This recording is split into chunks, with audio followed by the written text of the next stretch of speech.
Proceeding on count 2, which is possession of a controlled substance, penalty group 1, 1 gram or 4 grams. It's a third-degree felony. The range of punishment is anywhere from 2 to 10 years in prison and up to a $10,000 fine. Welcome to the Court of Justice. Court is calling 2022 CR 2345, State of Texas versus Patricia Elder. Can I have parties announced for the record for the state? Brittany Starks. Defense? Andres Canby for the defense. And are you Ms. Elder? Yes, ma'am. Defense, I'm showing you the discovery acknowledgement. Have you received all the discovery in this case and did you review it with your client? To the best of my knowledge, Your Honor.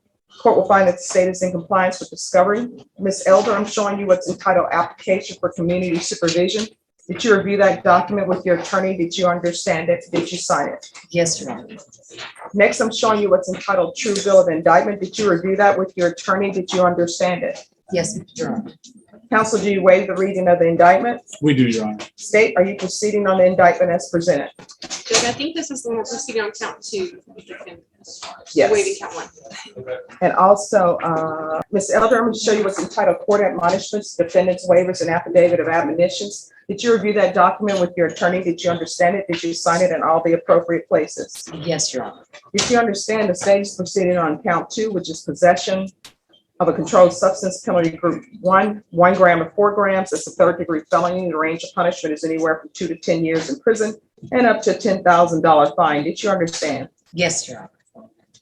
If you have a plea bargain agreement with the state, the court does not have to follow your plea bargain agreement. If for any reason the court does not follow your plea bargain agreement and gives you more than you bargained for, the fact that you entered a plea will not be used against you, and you will be allowed to withdraw your plea. Did you understand? Yes, Your Honor. Did you understand you have a right to jury trial, a right for you or your attorney to cross-examine and confront any witnesses the state will call, and the right to remain silent? Yes, Your Honor. Did you understand by entering this plea bargain agreement, you were giving up those rights? Yes, Your Honor. And did you intend to give up those rights and enter into a plea bargain agreement in this case? Yes, Your Honor. Counsel, has your client been able to provide you with any defenses to this offense? She has, Your Honor. Do you believe she has a rational as well as a factual understanding of the charges against her? I believe she does, Your Honor. Do you believe she's currently competent and was legally sane at the time of the offense? I believe so, Your Honor. Ms. Elder, has anyone threatened you, coerced you, or placed you in fear to get you to enter this plea? No, Your Honor. Has anyone promised you anything other than the plea bargain agreement to get you to enter this plea? No, Your Honor. Are you satisfied with the way you've been represented? Oh, yes. Are you a U.S. citizen? Oh, yes. Court will find that defendant has knowingly and voluntarily waived her right to jury trial. Showing you the plea bargain page, did you review that page with your attorney? Did you understand it? Yes, Your Honor. According to the plea bargain agreement, the state is proceeding on count 2. Punishment is to be assessed at 7 years in the prison. There's a $500 fine. State recommends community supervision. They will take in consideration grand jury number 757-981, and there's $60 restitution for testing. Did you understand that to be the plea bargain agreement? Yes, Your Honor. Defense, is that the plea bargain agreement? It is, Your Honor. State, is that the plea bargain agreement? Yes, Judge. Next, I'm showing you the paragraph entitled waiver of appeal paragraph.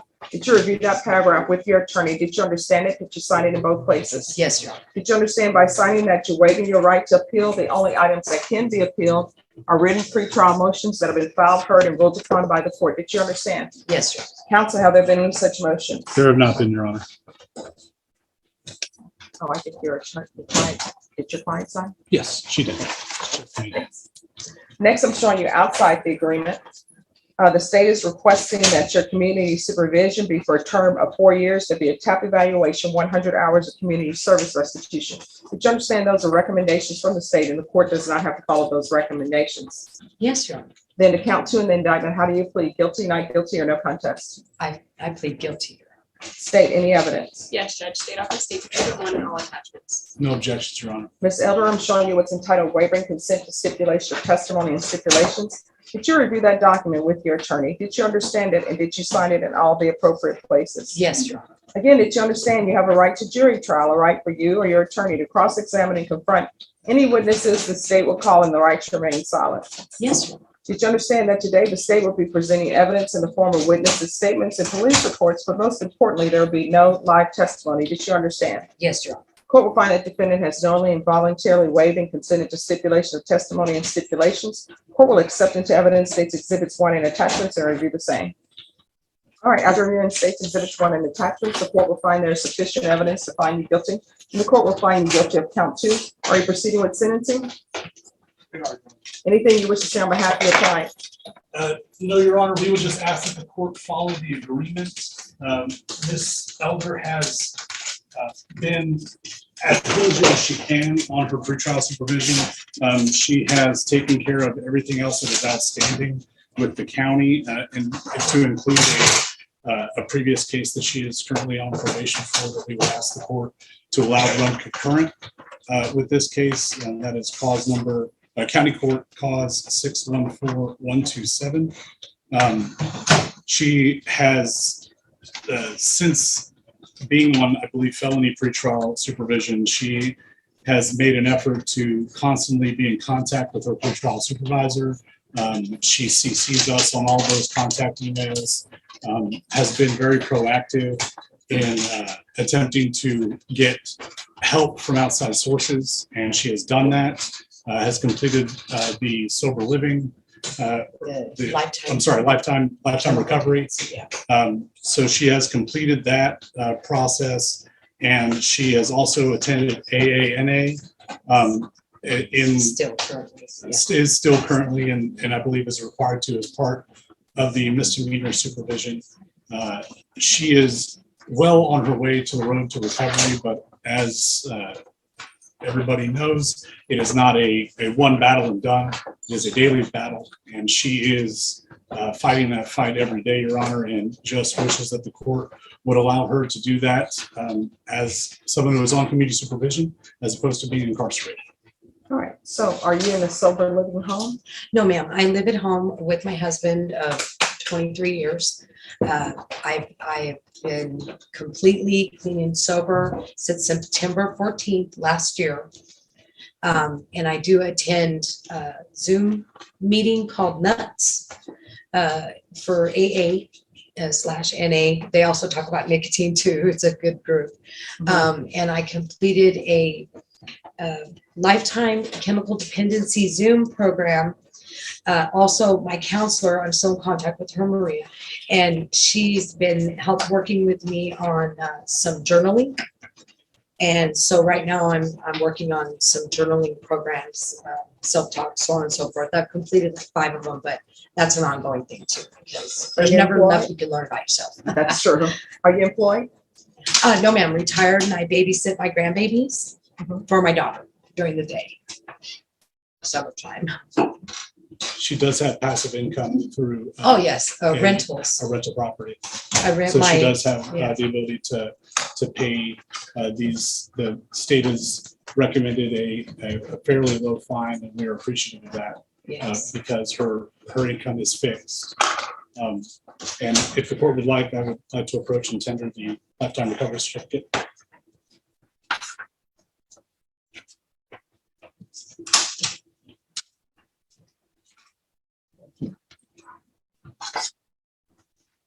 All right, this is what the court is going to do. The court is going to sentence you to 7 years in prison, suspended and probated for 4 years. $500 fine probated, taking consideration grand jury number 757981. $60 restitution to laboratory for testing. This is run concurrent with 614127. 100 hours community service restitution. 40 of those hours will be waived if you provide proof of the COVID vaccination. The court is not requiring you to get the COVID vaccination, but if you do, 40 of those hours will be waived. Okay.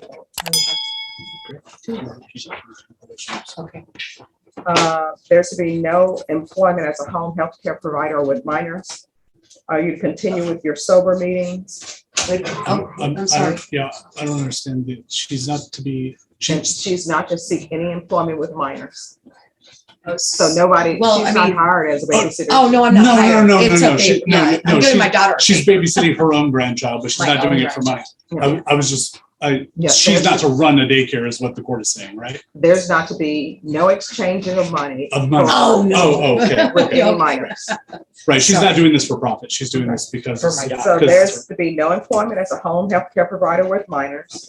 You to continue with your sober meetings. There's to be regular reporting by Zoom or in person.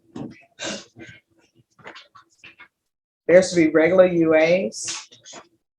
And I'm gonna want field visits. 2 times per month, random. Is there anything else that she needs? Is there anything else you need from the court to be successful? No, other than I noticed there's my address is not correct on there. The address on the indictment isn't an accurate address. I don't know if Just let probation know. Okay, yeah, we'll update probation with the accurate information. yeah, other than that, All right, I'm going to show you what's entitled Trial Court Certification of Defendant's Rights to Appeal. Did you review that with your attorney? Did you understand it? And did you sign it? yes, I did, Your All Honor. right, because this is a plea bargaining agreement, because I followed your plea bargaining agreement, and because you waive your right to appeal, you do not have the court's permission to appeal. And because this is a felony conviction, you're not allowed to own or possess any weapons or ammunition. Do you understand? Yes. If you have a question over what a weapon or ammunition is, you'll need to speak with your attorney. I don't And need- stay on the right path, Yes, ma'am. because I normally don't allow people who are on felony probation to have unsupervised contact with minors, because I have concerns. So you need to stay on the right path. You understand? Yes, ma'am. Thank you All right. very much. Thank you. Probation will go over conditions with you. Thank Court is calling 2020 CR 10446, State of Texas versus Eric Jeffrey Arocha. Can I have parties announced for the record for the state, Brittany Sparks. for the defense? Juan Aguilera. And are you Mr. Arocha? Yes, Your Honor. I'm going to show you what's entitled Motion to Enter Adjudication of Guilt and Revoke Community Supervision, and state's motion to supplement pending motion to enter adjudication of guilt and revoke probation. Did you review those documents with your attorney? Did you understand them? Yes, Your Honor. Are you the same Eric Jeffrey Arocha who was placed on deferred adjudication in 2020 CR 10446 for the offense of possession of a controlled substance, Felony Group 1, less than 1 gram, on January 26, 2021 for 2 years? Yes, Your Honor. State? Yes, Judge, violated condition number 2, on or about the 19th day of April, 2021.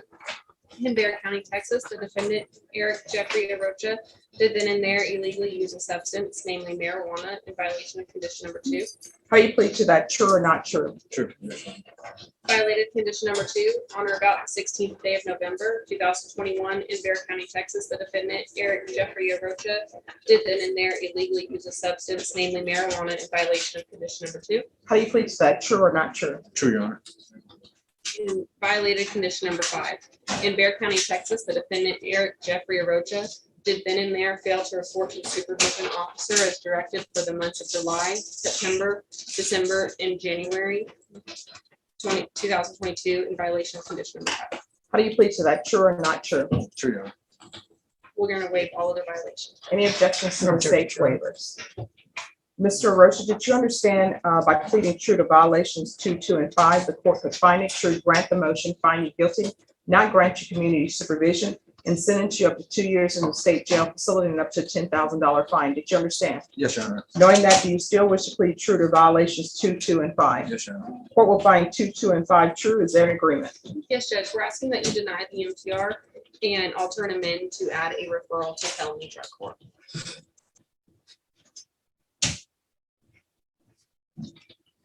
All right, Mr. Arocha, is that what you're asking the court to do? Please, Your Honor. I All would right. truly be grateful. All right, do you have a drug problem? No, ma'am, Your Honor. Then, you know, the key to felony drug court is it's felony drug court, which means you have a drug problem. Okay. It's not felony, I don't have a Okay, Your drug Honor. problem court. You understand? Yes, Your Honor. I understand. I'm sorry. So, do you have a drug Yes, problem? Your Honor. Yes, ma'am. And if you drug tested today, what are the results going to be? THC positive. He was tested, the reg tested I this was morning. testing. Yes, Your Honor. Okay, He thank admitted you. he had been released May the 20th and he smoked on that day. So we knew that he was going to come positive. I apologize. All right. No, I mean, it's not an apology. I appreciate your apology, but you need to be apologizing to your body. Absolutely. So, do you have any children? I have one, yes. Yeah, I see where I asked for parenting classes. Is that child in your custody? Yes, ma'am. I understand. And how old is your child? He's 3.5, gonna be 4 in November. Here's the thing, you need to stop his foolishness. Do you Absolutely. understand? Yes, ma'am. So, you're gonna go over felony drug court. I'm gonna deny the motion to alter amended conditions to include felony drug court, but you're gonna go over there and you're gonna be the best participant. If you're not doing it for yourself, you're gonna be doing it for your child. You understand? Yes, ma'am, Your Honor. Because there's not a single child out there who wants to say, oh, that's my father, the person who keeps using drugs. You understand? You're absolutely 100% correct. Yes, ma'am. All right, good luck to you. We could address something. He's currently on GPS monitor, and you were good enough to allow him, he kind of acts as a caretaker for both his brother, who unfortunately in April was shot. And so there was a wound, open wound in the front, open wound in the back treatment. But he also, his father is blind veteran, Vietnam veteran. So he was taken into his appointments.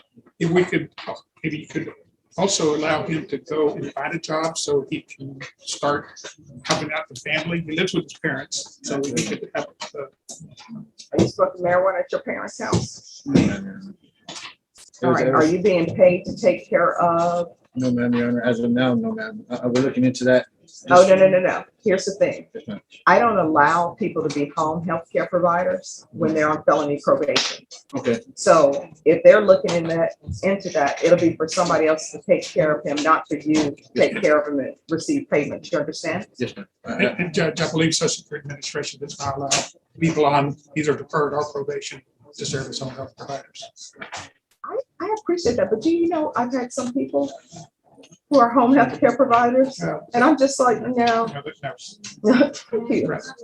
All right, so I'm gonna keep him on GPS until he's accepted in the felony That was drug court, understood. but he is allowed to attend whatever medical appointments and to seek employment. Does anyone have a problem with him seeking employment? Okay. So he's gonna be allowed to attend all medical appointments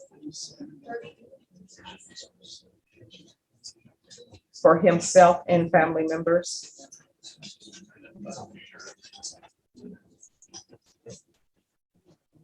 With proof of appointments. And look for employment. And the hours for him to look for employment, he needs to be back in the home by no later than 7 p.m. So there's a 7 p.m. curfew. Thank you, Your Honor, so much. All right, you're welcome. Do better, okay? Absolutely. That'd be too sure. Yes. Thank you. Thank you for your time. The case of Patricia Elder begins as a seemingly standard drug plea. Facing a third-degree felony for possession of a controlled substance, Elder, with her attorney, accepts a plea bargain for a 7-year prison sentence, suspended for 4 years of community supervision. Judge Stephanie Boyd is thorough, ensuring Elder understands the gravity, waiving her right to a trial, confronting witnesses, and the stark punishment range of 2 to 10 years. The defense paints a picture of redemption. Elder has been clean since September, completes recovery programs, attends AA/NA meetings, and cares for her grandchildren. She's on pretrial supervision and has addressed other legal issues. Her attorney pleads for concurrent sentencing and a chance at probation, emphasizing her daily fight for recovery. Judge Boyd listens, then zeroes in with precision. She imposes the recommended sentence: probated fine, restitution, community service, and regular reporting with random UAs and field visits. But the moment of true courtroom tension arrives when Boyd addresses employment. She states, there should be no employment as a home health care provider with minors. The casual mention of babysitting grandbabies triggers an immediate judicial intervention. Boyd seeks clarification, ensuring no money is exchanged, but her warning is severe. I normally don't allow people who are on felony probation to have unsupervised contact with babies because I have concerns. This isn't a suggestion, it's a stark condition wrapped in a threat. Her final admonition, stay on the right path, carries the weight of imminent revocation.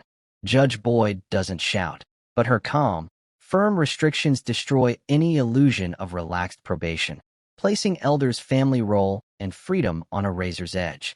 The hearing concludes with a waived right to appeal, sealing a deal where mercy is granted alongside ironclad control.